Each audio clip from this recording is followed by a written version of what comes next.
जयपुर नामक राज्य के एक छोटे से गांव में हरिया नाम का एक गरीब कुम्हार अपनी पत्नी और इकलौती बेटी रचना के साथ रहता था। हरिया मिट्टी के बर्तनों को बेचकर अपना और अपने परिवार का गुजारा करता था। बेटी जल्दी करो, जल्दी मिट्टी लेने जाना है हमें। पिताजी, अभी पिछले हफ्ते ही तो आप इतनी सारी मिट्टी लाए थे, वो कहाँ गई?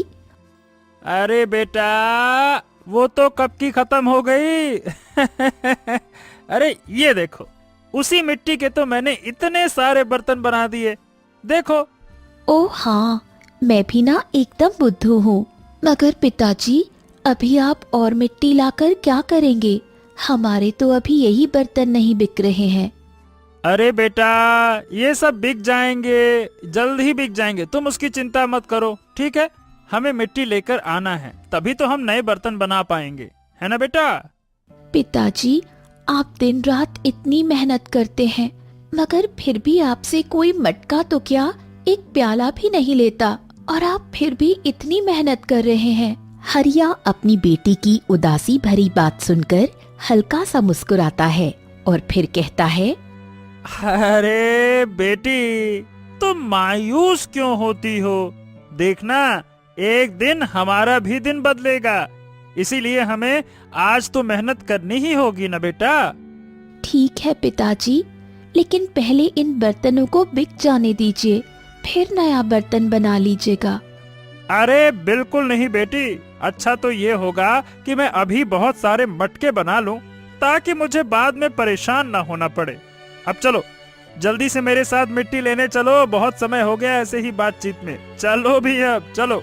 और फिर हरिया के कहने पर रचना उसके साथ जंगल में मिट्टी लेने के लिए निकल जाती है। दूसरी तरफ उसी राज्य में हर्षवर्धन नाम के एक राजा रहते थे, जिनके इकलौते पुत्र राजकुमार शौर्य थे। प्रणाम पिताजी, आपने मुझे बुलाया, याद किया? हाँ, जीते रहो पुत्र, जीते रहो। हाँ, दरअसल बात यह है कि हमें आपसे कुछ जरूरी बातचीत करनी थी। हाँ हाँ, तो कहिए ना पिताजी, बात क्या है, कहिए। हाँ पुत्र, मैं चाहता हूं कि आपका विवाह हमारे मित्र की पुत्री राजकुमारी सुरेखा से हो जाए। अरे मगर पिताजी, मेरा विवाह वो भी इतनी जल्दी? अरे पुत्र, ये कोई जल्दी नहीं है। अब देखो ना, आपकी उम्र विवाह की हो चुकी है, और मैं चाहता हूं कि आपका विवाह अगले ही सप्ताह कर दिया जाए।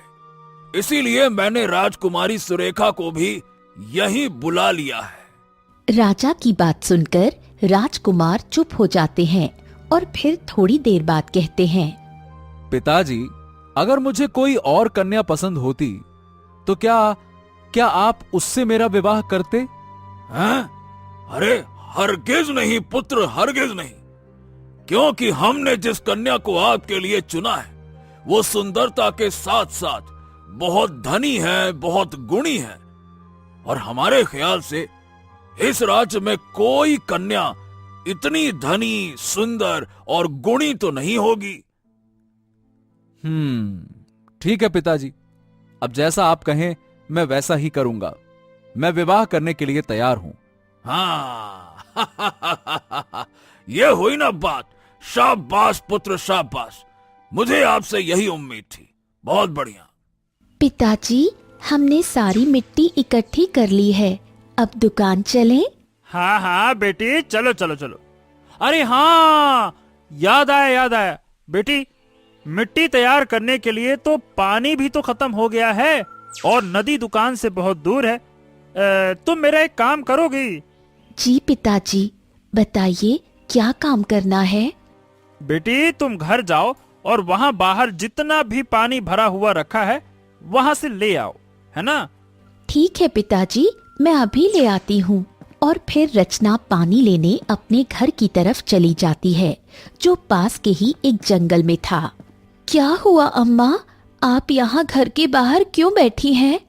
बस बेटी, ऐसे ही मेरा दिल घबरा रहा था तो मैं घर से बाहर आकर बैठ गई, लेकिन तू इतनी जल्दी आ गई, और तेरे पिताजी कहाँ हैं? अम्मा, पिताजी तो दुकान पर हैं। वो क्या है ना, उनके पास पानी खत्म हो गया है तो मैं पानी लेने आई हूँ। अच्छा अच्छा ठीक है, ले जा। मगर इतना सारा पानी तू अकेले कैसे लेकर जाएगी? ओहो मेरी भोली अम्मा, हमारे पास गिल्लू है ना, वो पानी के मटकों को आराम से ढोलेगा। हाँ बेटी, मैं तो भूल ही गई थी। ठीक है, ले जा। और फिर रचना पानी से भरे सारे मटके अपने गधे गिल्लू पर लादने के बाद वहां से निकल जाती है। इधर राजकुमार गुमसुम होकर महल से दूर निकल जाते हैं। तभी उनकी नजर रचना पर पड़ती है। अरे, इतनी सुंदर कन्या! हो, ये कौन है? मैंने इसे पहले तो कभी नहीं देखा। रुको, आराम से इसे पहले देखूं तो सही, ये है कौन? राजकुमार पेड़ के पीछे छुपकर रचना को देखने लगते हैं। गिल्लू, तुम थक गए होंगे ना? नहीं तो भले मैं क्यों थकूंगा? क्योंकि हम तुमसे कितनी मेहनत करवाते हैं। नहीं रचना, भला इसमें थकना कैसा? ये तो मेरा काम है ना। ईश्वर ने हमें इन्हीं कामों के लिए तो धरती पर उतारा है। हाँ। लेकिन फिर भी तुम हमारे लिए दिन रात बिना थके मेहनत करते हो और बदले में कोई शिकायत भी नहीं करते। ओफो, इसमें शिकायत कैसी करना रचना? उल्टा मैं तो पिताजी और तुम्हारा आभारी हूँ कि तुम लोगों ने मुझे अपने पास रखा और मेरा इतना ख्याल रखा। वरना आज के समय में कौन किसी जानवर के साथ इतना करता है? सब तो जानवरों को मार मार के भगा देते हैं। बताओ भला कौन जानवरों के पास आता है? बोलो बोलो बोलो। रचना और गिल्लू आपस में बातें करते हुए जंगल से निकल जाते हैं। बोलो बोलो बोलो, वाह वाह वाह वाह! ये कन्या दिखने में जितनी सुंदर है, उससे कहीं ज्यादा इसका दिल सुंदर है। हाँ, काश पिताजी मुझे मेरी पसंद की कन्या से विवाह करने देते तो मैं अभी इसे अपना जीवन साथी बना लेता। हाँ। राजकुमार ये सोचकर जैसे ही आगे बढ़ते हैं वैसे ही उनके पैर के नीचे कोई चीज गिरी हुई दिखाई देती है। अरे, ये बाली, ये भला यहां कैसे आ गई? ओ हो, लगता है उसी कन्या की है। मगर वो कन्या तो यहां से चली गई। अरे, अब मैं उसे ये कैसे दूं? हाँ, एक काम करता हूं, अभी के लिए मैं इन्हें रख लेता हूं। अगर वो कन्या मुझे कहीं मिल जाएगी तो मैं उसे उसकी ये अमानत लौटा दूंगा। इसी बहाने उससे मिलना भी हो जाएगा। चलो, इसे अभी रख लेता हूं। राजकुमार ये कहकर उस बाली को अपने पास रख लेते हैं और वहां से चले जाते हैं। दूसरी तरफ राजकुमारी सुरेखा अपनी सहेली के साथ राजकुमार के राज्य पहुंचती है। राजकुमारी, आज तो आप बहुत खुश लग रही हैं। हो भी क्यों ना? राज्य के सबसे बलवान और सुंदर राजकुमार से मेरा विवाह जो हो रहा है, ये तो बिल्कुल सही कहा आपने। इस पूरे राज्य में राजकुमार शौर्य जैसा दूसरा कोई नहीं है। हाँ, ये तो है, लेकिन अगर उनके जैसा दूसरा कोई नहीं है तो मेरे जैसी सुंदर राजकुमारी भी इस पूरे संसार में नहीं है। अभी राजकुमारी अपनी सहेली से ये कह ही रही थी कि तभी अचानक रचना अपने गधे को लेकर वहाँ से गुजरती है। राजकुमारी, अब ऐसी भी कोई बात नहीं है। मुझे तो इस लड़की को देखकर ऐसा लग रहा है कि इस संसार में आपसे भी सुंदर कन्याएं मौजूद हैं। तुम मेरा मुकाबला इस 2 टके की लड़की से कर रही हो? कहाँ मैं एक राजकुमारी और कहाँ ये गरीब गंदे घर की लड़की? राजकुमारी का गुस्सा देखकर उनकी सहेली डर जाती है। मुझे माफ कर दीजिए राजकुमारी, वाकई मैं अंधी हूँ और आप ही इस पूरे संसार की सबसे सुंदर स्त्री हैं। अपनी सहेली की बात सुनकर राजकुमारी बिना जवाब दिए महल की तरफ निकल जाती है। मटके ले लो, मटके ले लो, मटके। मिट्टी के बने मजबूत मटके उठा के पटक दो फिर भी ना टूटे, ऐसे मटके। मटके ले लो, मटके मटके मटके। ए भैया, ओ कुम्हार काका, कैसे मटके कैसे दिए? बेटा, एक मटका 40 रुपए का है। अरे क्या बात कर रहे हो काका? अरे तुमने इन मटकों को मिट्टी से ही बनाए हैं ना, कि लोहे के मटके बनाए हैं जो 40 रुपए के दे रहे हो? हैं? बेटा, ये सारे मटके मैंने चिकनी मिट्टी से बनाए हैं। तो कुम्हार काका, तुम इन मटकों को हीरे की कीमत में क्यों बेच रहे हो? हैं? ऐसा लगता है कि हीरे से बना रखे हैं। नहीं बेटा नहीं, मैं तो केवल अपनी मेहनत के ही पैसे ले रहा हूँ, और अगर मैं इतना भी नहीं कमाऊंगा तो घर कैसे चलेगा बेटा? काका, मैं कुछ नहीं जानता, आप मुझे ये मटके कम दाम में दे दो, वरना मैं तो चला। यहाँ बहुत लोग हैं जिनसे मैं ये मटका खरीद लूंगा। अब बोलो, क्या करना है आपको? उस ग्राहक की बात सुनकर हरिया परेशानी से अपने मन में सोचता है। सुबह से एक भी मटका नहीं बिका और मुझे पैसों की भी बहुत जरूरत है। अगर ये ग्राहक भी चला गया तो पता नहीं अगला ग्राहक कब मिलेगा। क्या करूं क्या करूं? अरे क्या हुआ कुम्हार काका, किस सोच में गुम हो गए हैं? ये मटका देना है या फिर जाऊं, ये तो बता दो। हाँ हाँ हाँ हाँ हाँ बेटा, ये मटका तुम ले लो और एक काम करो, तुम मुझे इसका 30 रुपए दे दो। हाँ, ये हुई ना बात। ठीक है काका, ये लो तुम्हारे पैसे और ये मटका मुझे दे दो। हाँ। ग्राहक हरिया को पैसे देकर वहाँ से चला जाता है। अभी हरिया अपने पैसे ही गिन रहा था कि तभी वहाँ पर एक चोर आता है और हरिया के पैसे लेकर भाग जाता है। हाँ, अरे अरे अरे अरे मेरे पैसे! अरे मैं चोर चोर! अरे ये क्या हो गया? अरे उस चोर ने तो मेरे पैसों के साथ साथ मेरे इतने सारे मटके भी तोड़ दिए। अरे अब मैं क्या करूं क्या करूं? अभी हरिया ये सोच ही रहा था कि तभी रचना वहाँ आ जाती है। पिताजी, क्या हुआ? आप इतने उदास क्यों हैं? और ये इतने सारे मटके कैसे टूटे? रचना के पूछने पर हरिया उसे सब कुछ बताता है। कोई बात नहीं पिताजी, आप तो इतने अच्छे कुम्हार हैं, हम दोनों मिलकर फिर बना लेंगे मिट्टी के बर्तन।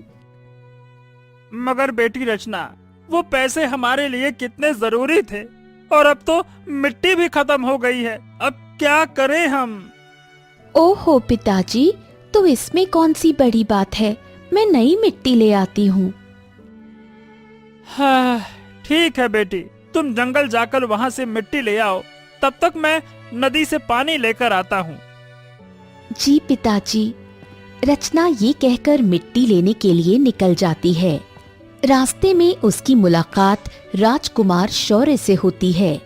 हे सुंदरी, क्या मैं आपका नाम जान सकता हूँ? राजकुमार, आप यहाँ? हाँ, क्यों? क्या मैं यहाँ नहीं आ सकता? नहीं नहीं, बिल्कुल नहीं। मेरा मतलब है आप आ सकते हैं, भला ये सारा राज्य ही आपका है। राजकुमार रचना की बात सुनकर हंसते हुए उसे देखते हैं और फिर कहते हैं, कन्या, मैंने आपसे आपका नाम पूछा है, आप बताइए ना, आपका क्या नाम है?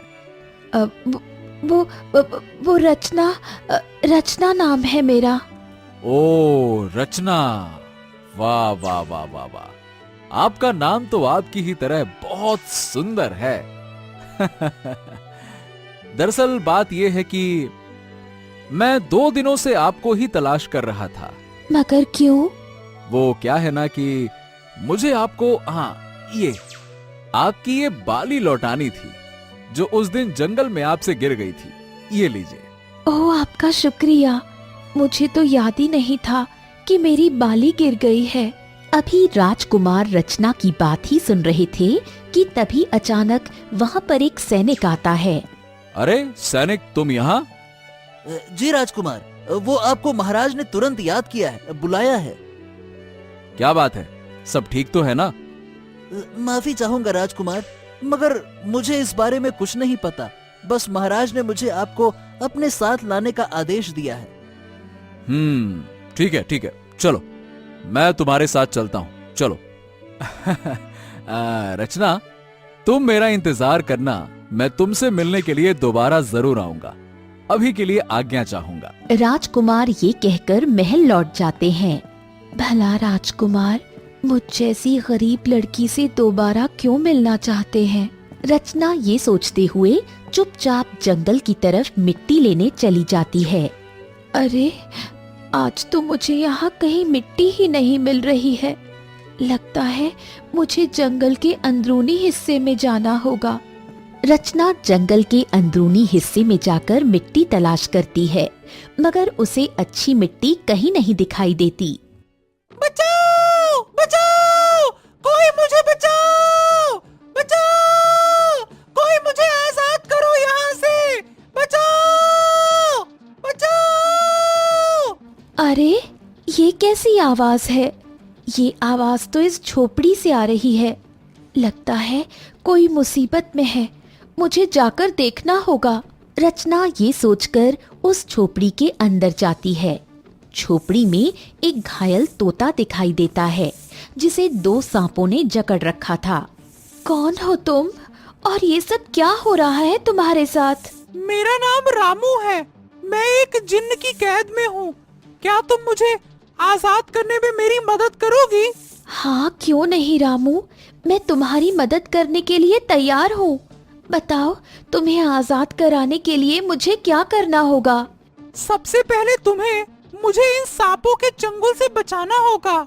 लेकिन रामू, मैं तुम्हें इन 2 जहरीले सांपों से कैसे छुड़ाऊं? इसके लिए तुम्हें खुद को इनसे डसवाना होगा और इसमें शायद तुम्हारी जान भी जा सकती है। इसीलिए तुम सोच समझकर ही मेरी मदद करने का फैसला करो। सोच लो। रामू की ये बात सुनकर रचना सोच में पड़ जाती है।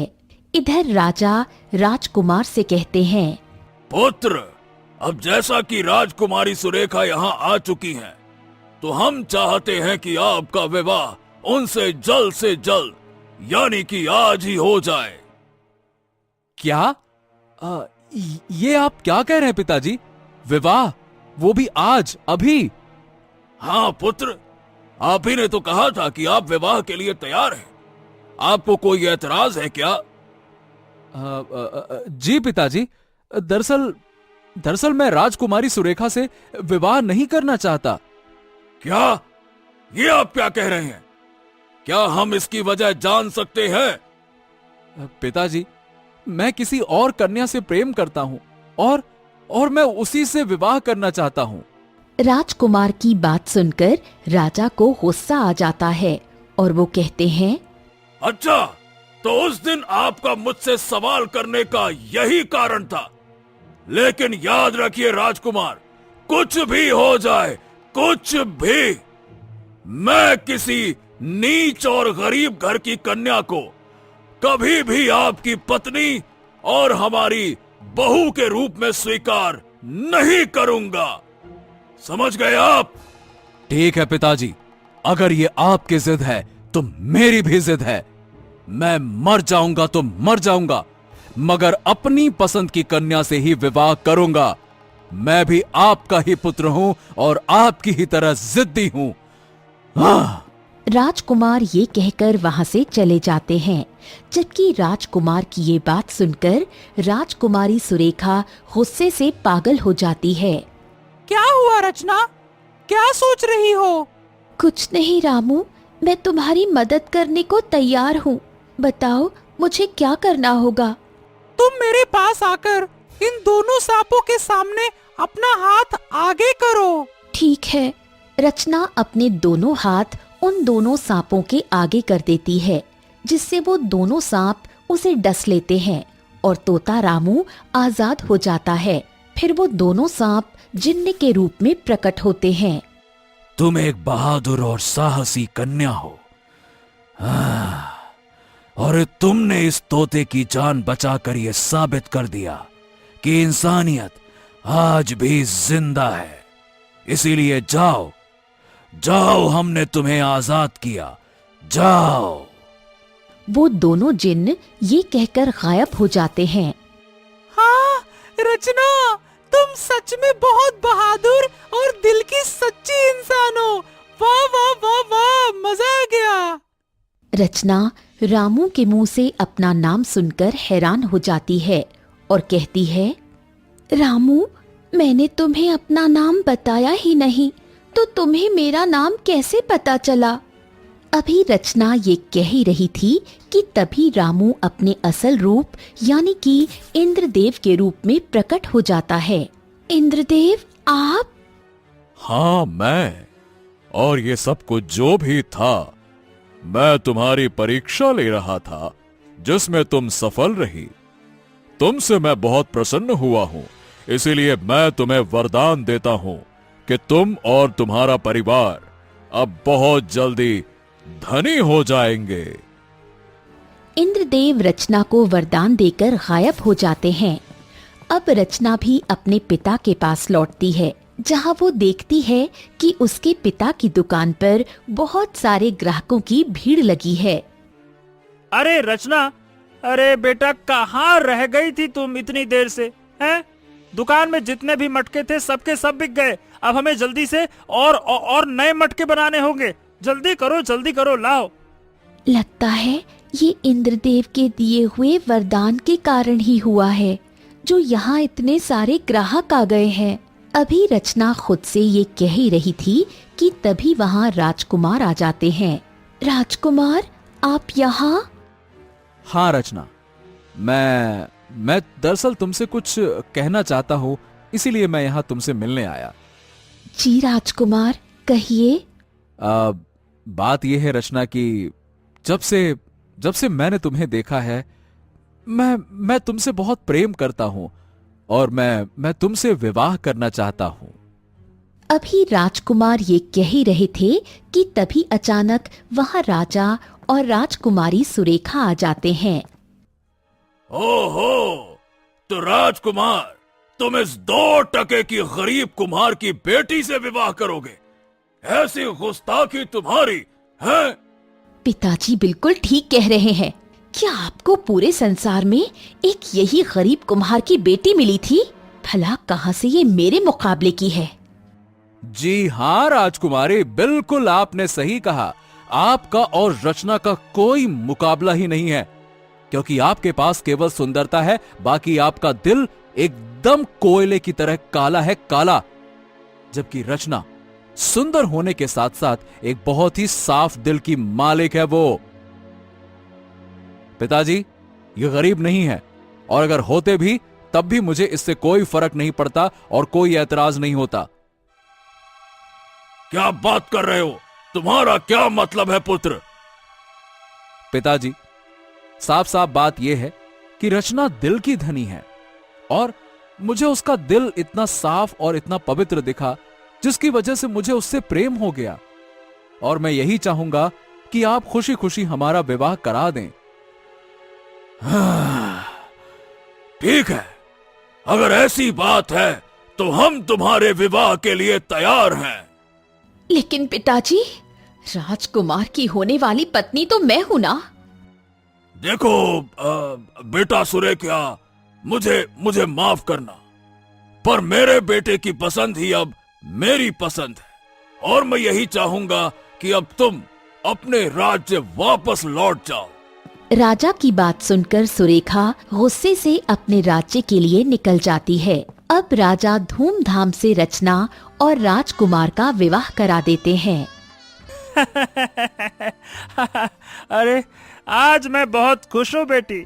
मैं यही चाहता था कि मेरी बेटी के जीवन में एक ऐसा इंसान आए जो उसको फूलों की तरह रखे, और आज मेरा वो सपना पूरा हो गया। ये सब आपकी दुआओं का ही असर है पिताजी। वरना एक कुम्हार की बेटी से भला कौन राजकुमार इतना प्रेम करता है। आप मेरे लिए दुनिया के सबसे अच्छे पिताजी हैं। तो दोस्तों, कहानी कैसी लगी कमेंट बॉक्स में जरूर बताइए। चैनल को जरूर सब्सक्राइब कीजिए।